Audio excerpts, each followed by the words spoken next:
What's going on out there, humans? Welcome back. Hope everybody woke up feeling blessed and grateful. I know I did. Welcome to season 2 of the Humans with Brains podcast. I'm your host, Opulent 6, and these are my co-hosts, Leah, Nika, and Jennifer. Hello. Hi. And as always, this is a dummy-free zone, so don't get over here saying no stupid shit. All right. We're going to do it. Before we dive into anything, let's talk about everything that's been going on, because we have been on a hiatus, and I'm pretty sure that everybody's like, yo, where are they? Yeah. Oh, wait, anybody got any gripe? You want to go I have a lot of gripes. Now is not the time for all my gripes. We want to get the gripe off the chest first. So do you got any gripe? Is it deep gripes or like just surface level gripe? Surface level gripe. How like I popped the Yui and then they had the nerve to honk at me. I do that all the time. Well, this is not a therapy session, so. Ooh. Okay, so no, I think I'm just excited to catch up with you guys because today's topic is catching up. Yeah. I feel like catching up will come, but like I do low-key have a gripe. Low-key. I was trying to find out what the gripe was. She's making it here's trivial. Here's the thing. No, I'm not trying to make it trivial. I was just because I don't want to go too far off because I feel like this could be a topic. That's why I didn't even want to do a topic later. That's really why I didn't want to go into the gripe part because my gripe is people who don't take accountability. But that's for another story. I could go on a soapbox about that. I can get on that. But see, so this is the weirdest thing.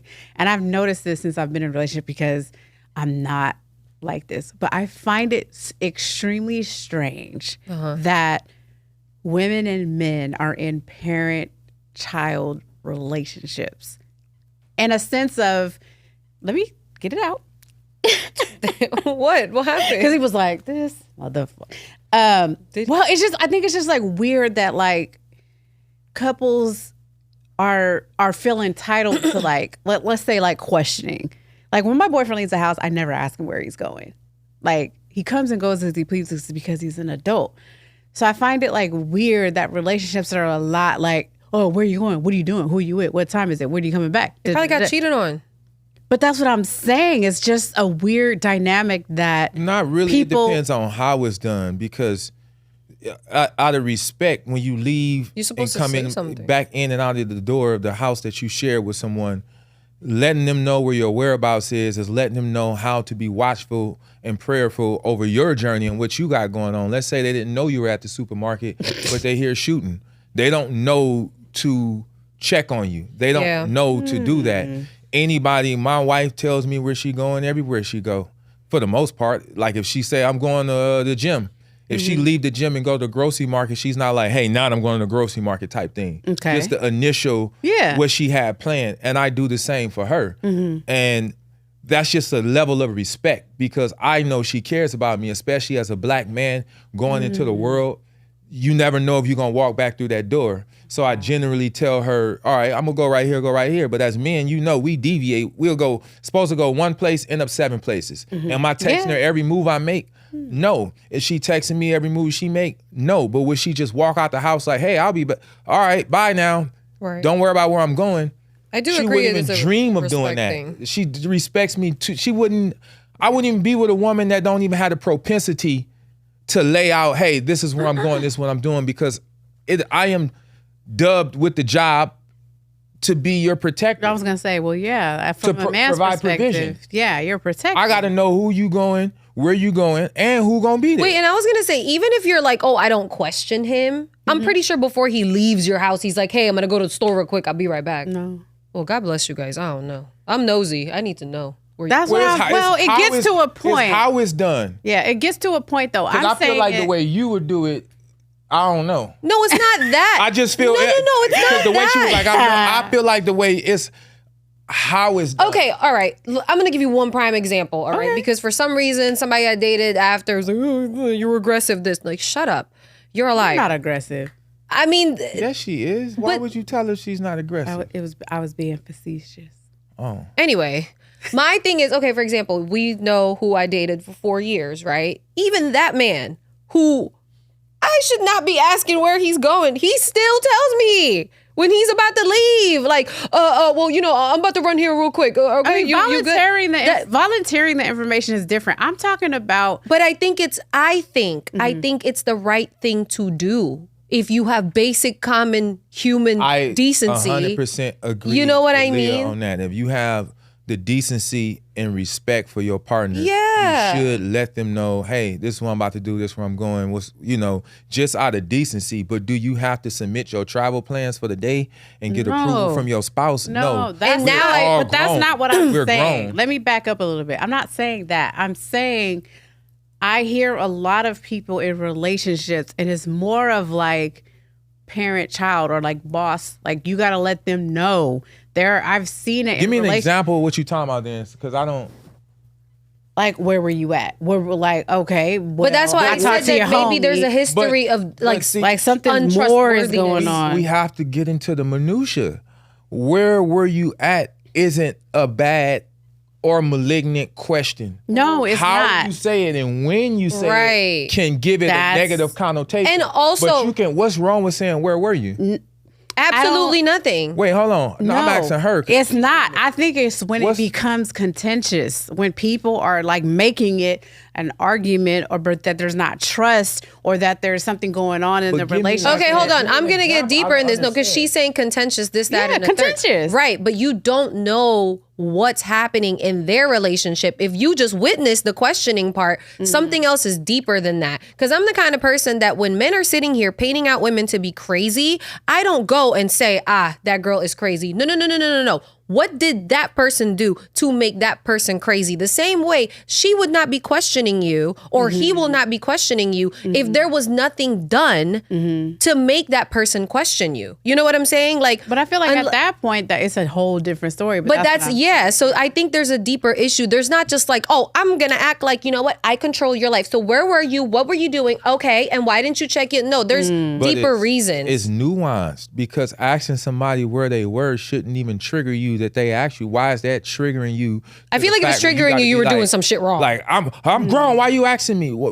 If that's the reaction, we know you're grown, right? Like, so why are you leading with that? Like, wait, but you guys are acting like, are y'all not hearing me? Like, y'all have never been like, back when you was running the streets, girls didn't get on your head about where you was at. No, they wasn't allowed to. And back when I was never, not once. And even if they were questioning him, they just had a feeling he was up to no good. Back when I was dirty, let's just say, I was dirty. Old dirty bastard. Yeah, like my character was dirty, very dirty, because I was a manipulator, I was a user, I was what they would call a fuckboy. The women I dealt with knew better. I didn't go for that. You couldn't ask me, and you're right, because I was out doing.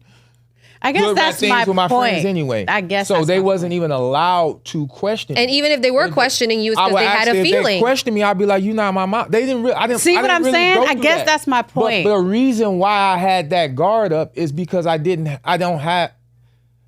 lacked the respect for them that I have for my wife. My wife never has to ask.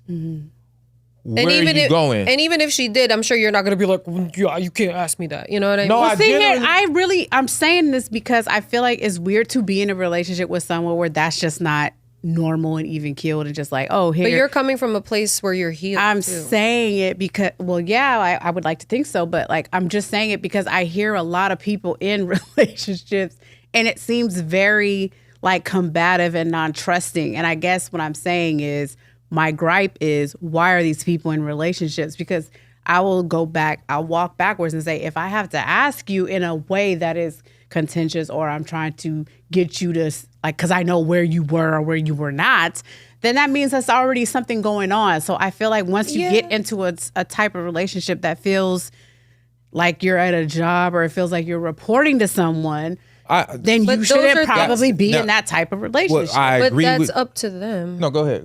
No, that's up to them. Like, that's their path. And you're questioning, why would you put yourself through that? That's more so because you don't understand it, because you won't. But you don't know what they're dealing with. You don't know what their traumas are. You don't know what they're comfortable with. So to them, they may be complaining that it's a parent-child situation, but what if that's what they grew up on? That's what they're familiar with, hence why they're still sticking around to that relationship.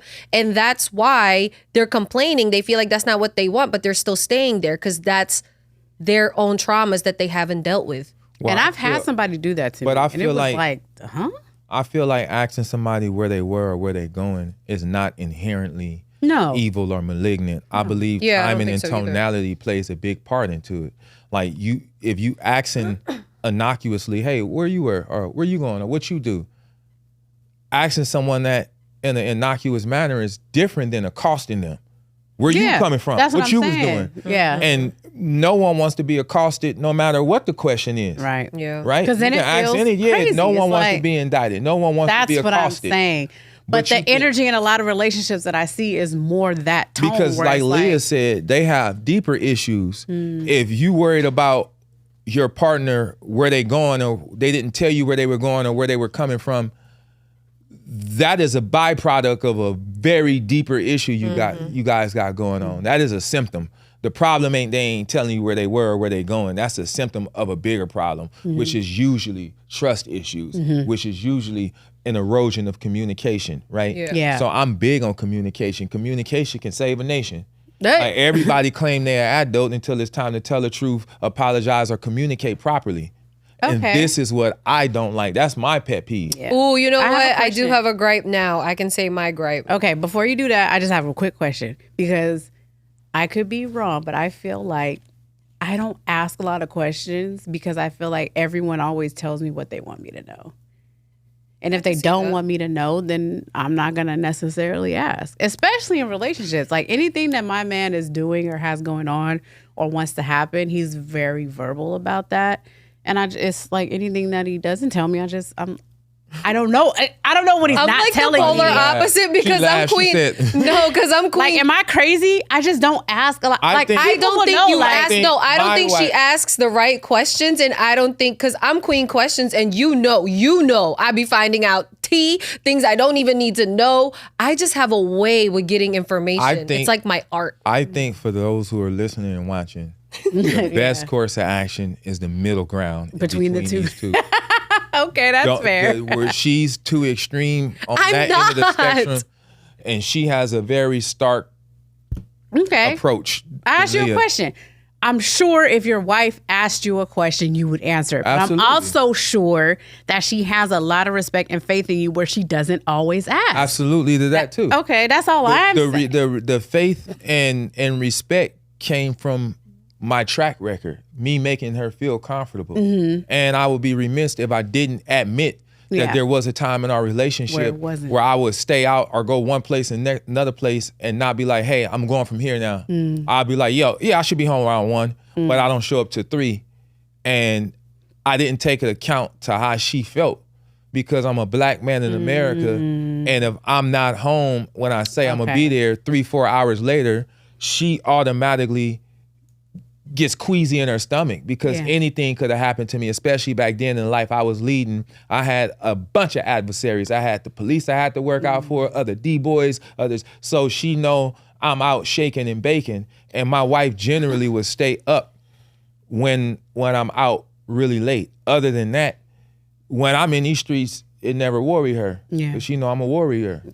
That's what I'm saying. It's like for me, and we can end it here and go to Leah's gripe, but I think for me, I have learned that that's always an inside job. So if I have to come to you and be like, hey, where, I'm not asking from just like a general sense because again, I could be wrong, but I feel like my man always tells me what I need to know. And if he has not told me, I don't need to know. And I'm okay with that. Like, I'm literally okay with that. So I guess I'm saying that to say, God bless and you did say something about accountability earlier, then you need to deal with your trust issues with the therapist. She's because looking at you with disgust. She's go to your topic, because I feel like people always think I'm so crazy, and that's fine. It's not that you're crazy. Like, God bless. I'm fucking with her because I know she's like, she could never.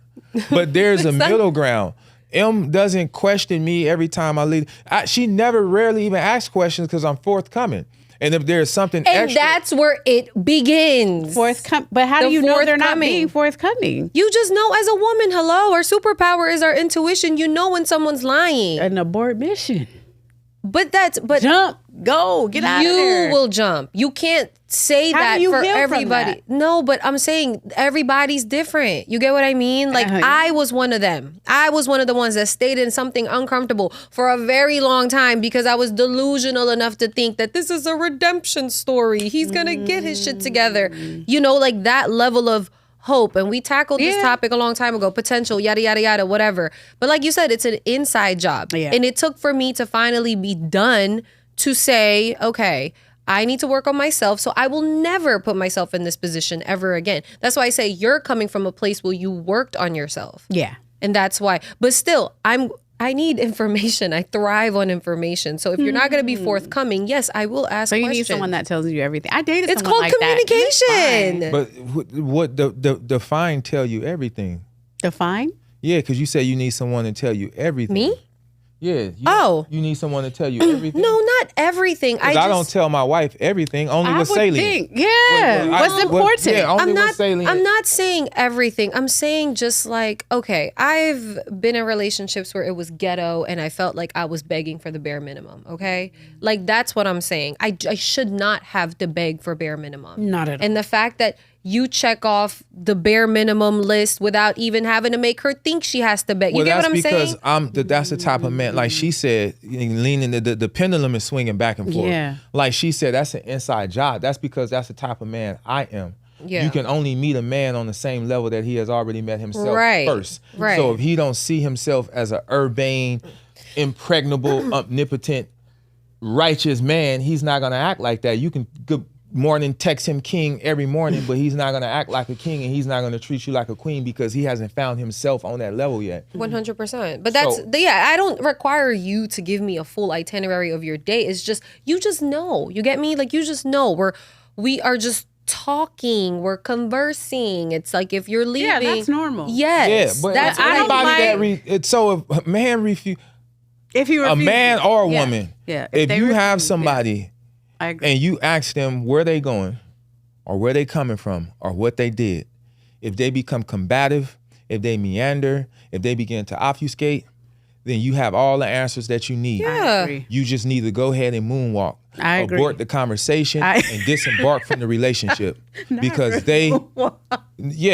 you need to go moonwalk. All right, let's catch up now on what we did while we were gone. I'm just kidding. No, I agree because I feel like that's what it is. And I feel bad for people in relationships that feel parent-child, like where someone because of their insecurities, they're making you feel like you have to report. Reporting is not a conversation. Reporting is not like, oh, hey, da-da-da.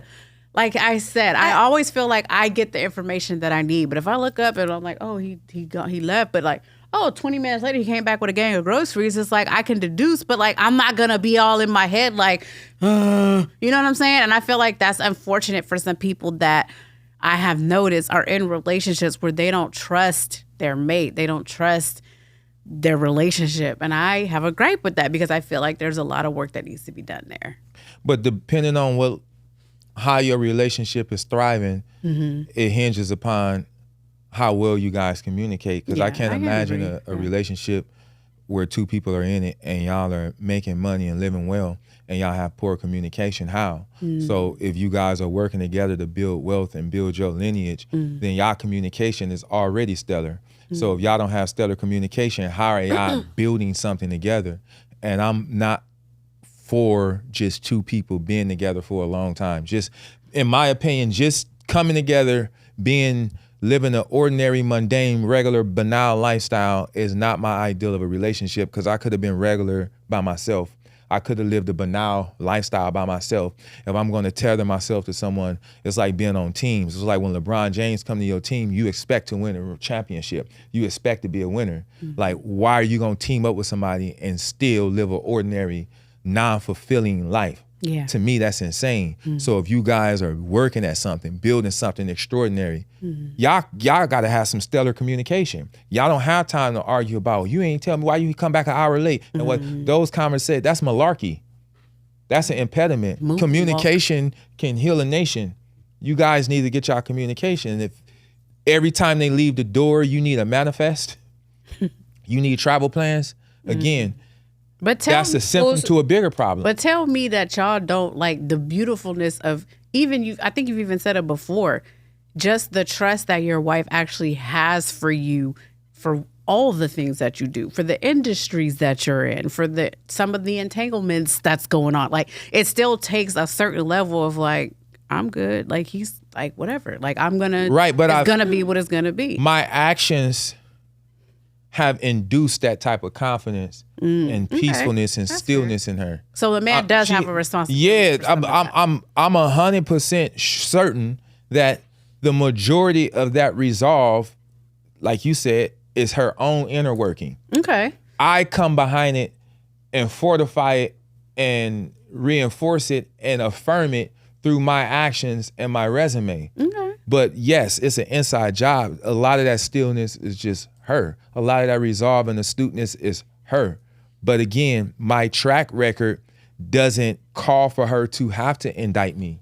My track record doesn't call for her to have to be wondering if I'm doing what I said I was going to do. A lot of times, and I would be remiss if I didn't agree with what the point Leah is trying to make. A lot of times, men and women, but right now we're talking about men will create an environment or create a relationship that's full of calamity, miscommunication, and disrespect, and then redistribute blame to the woman for her not feeling secure in a relationship that you decided to make her feel insecure about. Right? Now they both have a responsibility. If he wants to be in a relationship and make it work and thrive, his responsibility is to help her heal and get a proven track record. Her responsibility is to say, if I'm going to forgive you, I kind of got to wipe the slate clean and start from zero. Mm-hmm. If it persists, they both crazy. Yeah. Because that means he going to be whatever he is, so you just need to accept it. And if you're not going to accept it, why haven't you left? And he crazy because if you not going to change, why would you keep staying with a woman that's going to keep arguing with you, become bellicose, and toil with her every day? Well, so y'all both crazy. I agree. If y'all not giving each other what y'all want without having to ask, you should flee from that relationship. To me, that's foreign. That's wild, right? Like, yeah, like you not giving me what I want, and I'm going to keep. They heard you the first time. Never tell somebody how you feel more than once. They heard you the first time. They didn't care. They showing you. I don't trust words, and I don't trust actions. You know what I trust? Patterns. Yeah. I'm going to look at your pattern, and then I'll be able to predict and forecast what you might say, do, or think next. I want to get my gripe out. Oh, let's go. I do. No, this ain't no shit. It has nothing to do. I'm just saying, like, it's because she's like, I'm right. I'm finna get this. No, it has nothing to do with relationships. I'm just saying, you about to get it off. Oh, I am. Oh, Philippine Airlines. Oh, okay. You've been traveling. I have. I went to the Philippines, Japan, back to the Philippines, and back to now America. I did do my research before I started this, before I want to get this off my chest. I have never had issues with my bag being over the weight limit, right? Okay. So I figured going back, the thing is when you travel with Philippine Airlines or whatever airline, you get a certain bag and it's like 23 kilos each and it's 2 bags, right? Kilos. So I don't know how to measure in kilos. That's because you guys are American. We do, it's kilograms elsewhere. It's pounds over here.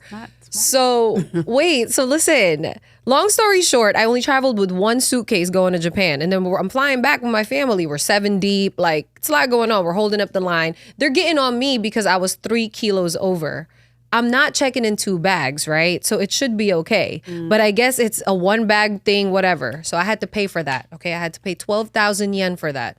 That's not $4? No, that's $80 for 3 kilos. Do you know how annoying that is? No, Leah, because the rule is a rule. Okay, well, all right, hold on. So that's the rule, right? I get that. So I adhere to the rule. I paid for that. But why is she so nosy asking me for where is my return flight to the United States of America? She is not immigration. You are checking in my bag, ma'am. I paid for the thing. Put it on the belt. Why do you care if I'm going to travel back to America? What did you say to her? I said to her, for what? She said that there was something about They need to know when you're a U.S. passport holder or a Japan passport holder, yada, yada, yada. At that point, now I'm holding up the line looking for my return flight going to America. First of all, ma'am, if you read my passport, it says I was born in the Philippines. If I wanted to go back there and rot in the Philippines, why do you care if I'm flying back to America? I also didn't need a visa to come to Japan. Why do you care? So that's my gripe. You guys made me pay $80. Fine, rules are rules. But why were you so nosy to find out if I'm flying back to America? What if I don't want to fly back here? Well, what if I feel like America's ghetto? Can I say this? If you were 3 kilos over, couldn't you have took those 3 kilos out and perhaps just held it in your hand? And no, because my carry-on was already overweight as well. She got on that too. She weighed my carry-on. And the plot thickens. So she gave you 1 pass and you got gripe because she didn't give you 2. No, my thing is, why do you care if I'm flying back to America? That's none of your business. You're not immigration. What was her name? Oh, so she was nosy. Let's call her by name. I don't know who she is. Corrupt. No, it ain't corrupt. You gonna piss her off? We gonna call you by name? No, I don't know. She's a Japanese lady somewhere in Japan. I don't know. That was at the So they're airport. not supposed to be asking you that type of stuff. It's stupid. If I had time and if I wasn't traveling with 7... No, I'm saying you can't ask that question at the check-in line. No. It's too late. I'm already in here. And then on top of that, it says country of birth, Philippines. Why do you care if I don't have a return flight from the Philippines back to the U.S.? What if I'm what if I'm country hopping? You know, it was irrelevant. And the reason why it's a gripe is because she just added on to my irritation after paying $80 or 12,000 yen. And I just want to get on the flight. Like, that's just... My mom, my dad, my parents are checked in, my brother and the wife and the kids. Like, I'm the only one holding up everybody. Why do you need to know? So I'm there for an extra 10 minutes looking for my return flight. When I feel like it was unnecessary, I did my due diligence on the research department. It was unnecessary. Because if you guys are thinking like what, like I'm trying to hide or whatever, if I get deported technically, where would you deport a person? Where they were born at, right? So why do you care if I have a return flight to America? Why do you care? Just go put my bag on the belt. Can I be with my family now? Can we go to security now? That's the gripe. I know, it's so whatever, but yeah. No, so speaking of which, y'all been traveling. I've heard. Yes. 6 went away. Where'd you go? Yeah. I went to Mauritius. We were there in you Turkey. Go. I was trying to figure it out. We were in Saudi Arabia, and we had the time of our life. Oh, my wife turned 40, so I was able to put some more stamps on her passport. Period. She got a new car. Yeah, I saw that. It's beautiful. We had a beautiful time. Got some culture. Took some more beautiful pictures. Did you buy any bags? No, I didn't. We didn't buy anything, but our mom bought a dodo bird for Brixton, which she picked out. Which the dodo bird originated in Mauritius, and they're extinct. They're completely. Wait, what is a dodo bird again? Yeah. Is that the toucan Sam kind of bird or no? No, toucan Sam is not a dodo bird. What is toucan? Toucan I don't Sam know. is a parrot. Parrot, right? No, he has that big long. He has that beak. He might be. He could be a dodo bird. The way they painted him. I'm gonna but go. they painted him like a cartoon. But the dodo bird originates in Mauritius. Oh, I didn't know. And they extinct. When the settlers came there, they ate them all. Like literally, they're no more in the world. But that's where they This from. one? And when They ate them? And when my Brixton picked one of those, I buy her a teddy bear everywhere we go.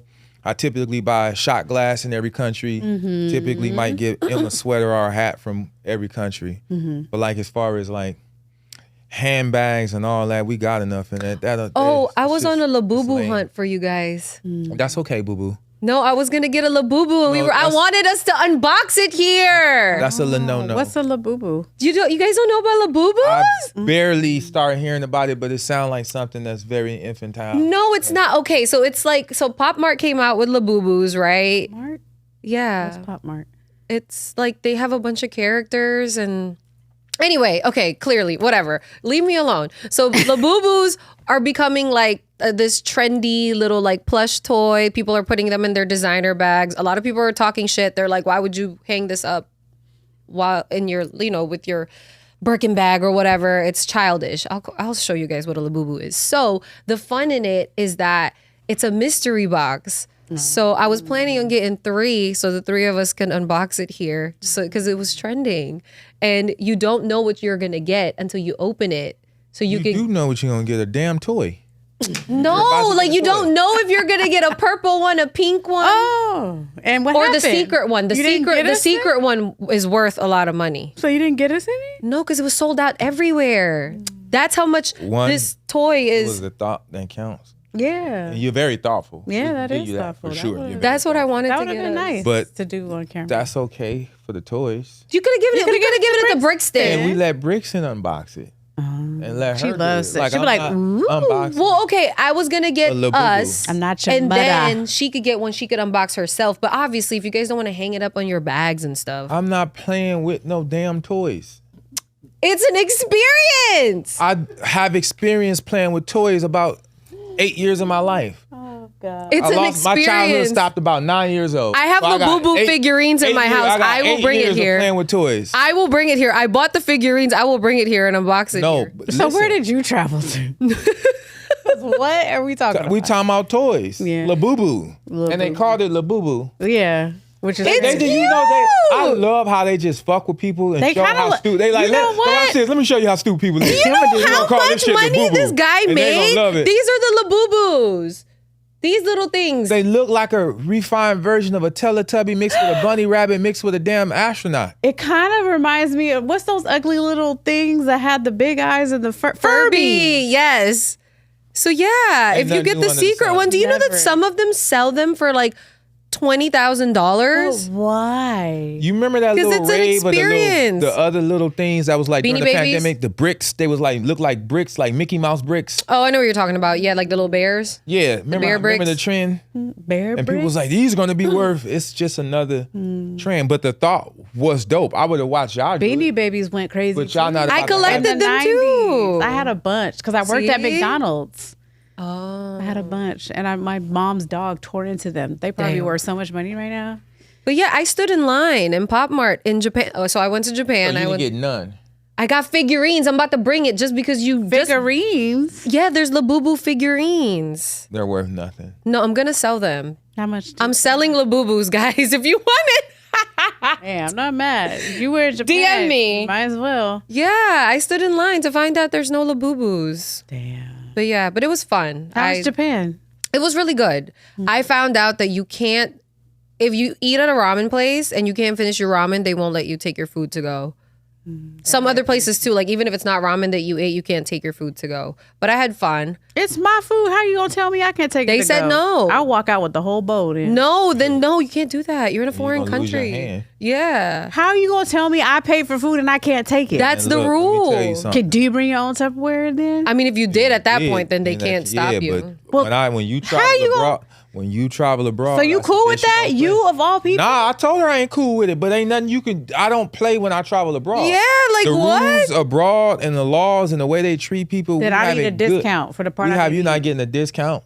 I ordered a karagi chicken and I couldn't even take, and I left a lot, like, because I didn't get to finish it. I was pissed. Exactly, there was still it's ridiculous. 3 pieces of chicken I'm sitting here then. 3 hours later, I'm gonna eat it. Sitting here then. Cause how you gonna tell me I can't take my I had food? The same reaction. It's my food. Did I not have the same reaction? But what I'm saying is, be that as it may, when you travel abroad, it's in your best interest to be in alignment with the rules, the laws, and the customs of that country. Imagine she packs up the thing in the Tupperware and then the cops are waiting for her outside. How's that against the law for me to take my food? There's the rules. You're thinking about America. She's so Americanized. So that's why I'm not traveling. Exactly, because your ass would be in jail missing a toe, a finger, a tooth, and one eye. For some ramen. With 30 For some years. ramen. No, for your mouth. You go to jail for your mouth in other countries. That's not I want my food. That don't make no sense. Wait, what did you do this month? Nothing. I ain't do nothing. Can I tell the world what you did? Nah. Okay, never mind. No? Nah. You don't want to talk about how exciting it is? Nah. The new things? No, there's no new things. Is there new things? I ain't no Okay. All right. Yeah, let's just give stay it. home? Let's give it a couple. Yeah, let's give it a couple more months. Let's see. Okay. Yeah. Got it. Let's give it a little minute. I miss you though. I know, I miss you too. Being my neighbor. Yeah, I miss being your neighbor. Just told him. Anyway.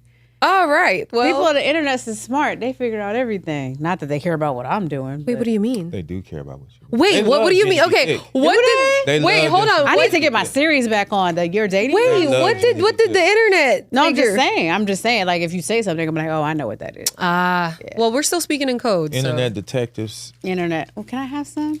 Absolutely. I'm so like, these look so good right now. But yeah, I couldn't. I was mad at the fact that I couldn't bring home my food. Yeah, that's ridiculous. I didn't like that. Let me be politically correct. That's ridiculous. Yeah, nah. I would be like, well, then I guess me and you finna stay here all night. No, I'm about to eat my soup.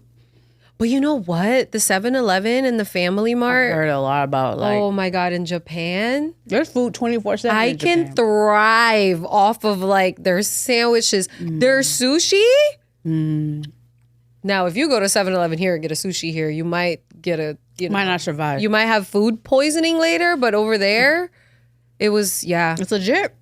Yep, every night. Have you been to Japan, Six?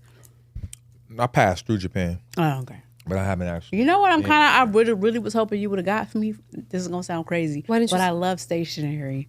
Why didn't you say Japanese anything? Stationery is fire. What is I that? actually walked past. Like pens and pencils and stuff. Remember and I walked past a store too, and they're like, "That's stationery." Did you get your nails done there at least? No, I'm very loyal to my girl. Shout out to her, which is your girl actually. Okay, but yeah, no, I didn't. I got matcha. Matcha's good From Matcha Tokyo or something like that. It was really good. I love stationery. Yeah, love stationery, and I love nail stuff. So like any like rare nail polishes or something like that would have been cool. Oh. But I didn't know you were going to Japan. I thought I told you guys. I just said I was going out of town. Yeah, so I went to the Philippines. You said June, you're out of here. Yeah, so I went to go to Philippines first. I was there 2-3 days, and then the rest of us went. It was like 12 of us deep. I love that. Yeah. So you guys are both well traveled. I am not. What is like your, I don't know, like experience or one of your most, I don't want to say earth shattering, excuse me, I'm eating Skittles, but like, what are some things you've noticed aside from not being able to take your ramen with you in other countries that like Americans just don't understand or don't realize? Like, what is something that really hit your heart while traveling? Why you look at me? I was gonna say who's gonna go first. No, you should just start first because I wasn't born here. Like I'm a product of like being. But you came around what, 11? I was 11 years old. That's still a lot. Well, I feel like we could start with 6 because I do remember him telling me a story one time, which. Because you've been to like how many different countries at this point? 20 something. Yeah. I think it was, I don't know if this is going to be what he's going to say, but I do remember him telling me the story on how eye-opening it was for him when he went to Jamaica. That was eye-opening. Ever since then, I made it a point to learn something everywhere I go when I vacation, and not just vacation. Okay. You know? But the thing I think everyone can benefit from is a lot, but I'll just, for the sake of brevity, tell you what I think everyone can benefit from, and you just have to take my word. And I'm about to say what I'm about to say as a black man in America, so it ain't like I have the right complexion for the connection. But as a black man, this is probably the best country to be in. One of the best, for sure. We take a lot of things for granted. Yes. The reason why so many immigrants come here and thrive is not because they are inherently smarter than you or the system is rigged in their favor, but they come here and thrive because they humble and they put family first and they understand unity and community.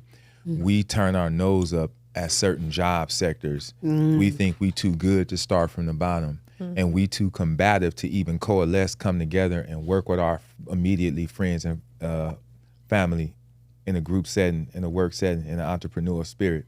They understand unity and community and working together. They don't mind being seen starting from working from the bottom. We take that type of stuff for granted because in their country, it's hard to thrive.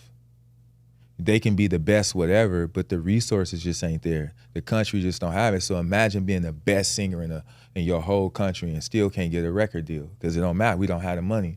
But you can just put out a sex tape over here and become a multimillionaire. There's a lot of opportunities over here that simply don't exist in other countries. There's countries like when I went to Fiji, I seen people in villages fishing, killing animals for their food, building houses on their land. Like that's what they get up and do every day. All right, let's fish so we have food. Let's build this house for grandma.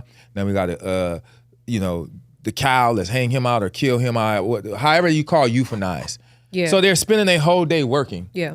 Americans have more leisure. Yeah. We have a lot of leisure. They get up and it's work, prepare the household, go to sleep, get up, work. We have a lot of leisure. So it's just understanding that there's a lot of opportunity right here that you don't see because you blind to it.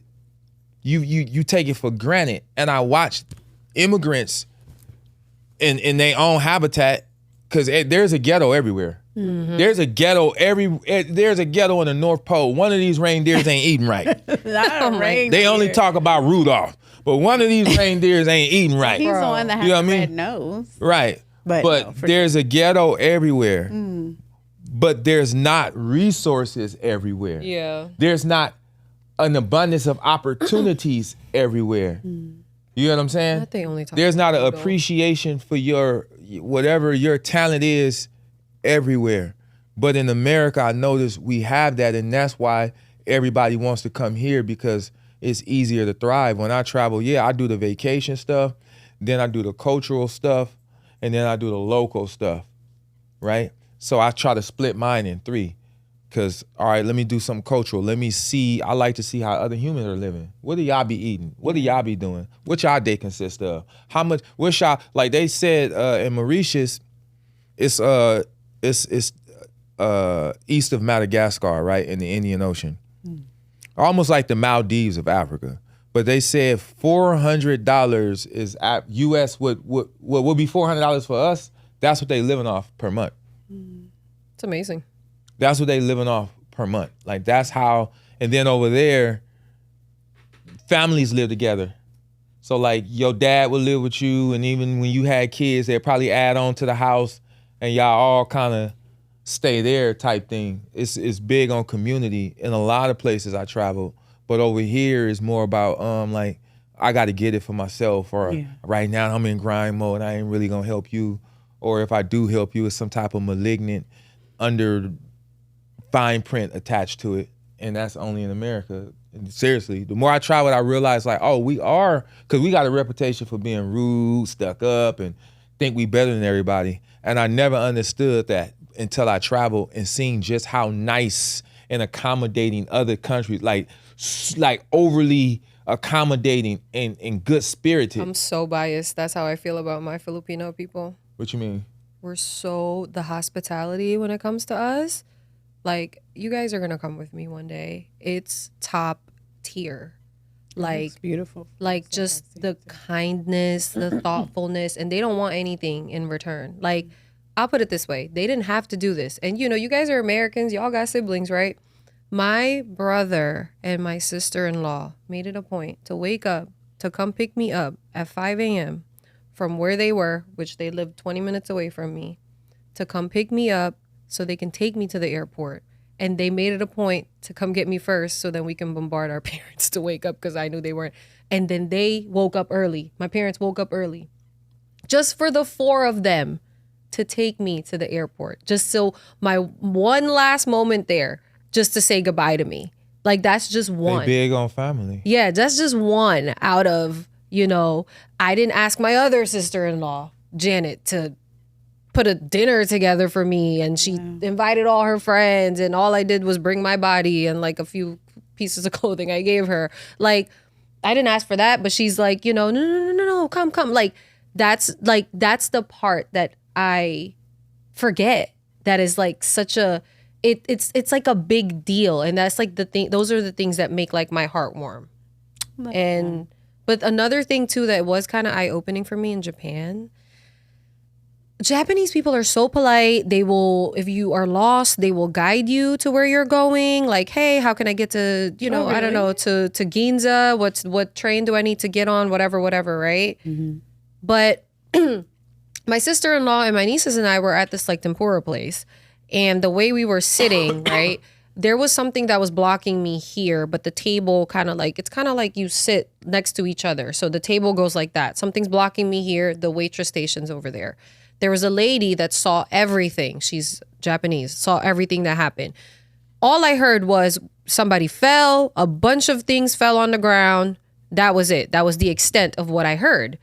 So then I was like, what was that? So then we keep eating, but I was like, I'm nosy. So 2 seconds later, I go and I looked, I was like, oh my God. So the waitress, she fell and she was on the ground, like she still wasn't getting up. So then my initial reaction is just like, because if somebody fell here in America, immediately we're like, are you okay? You know what I mean?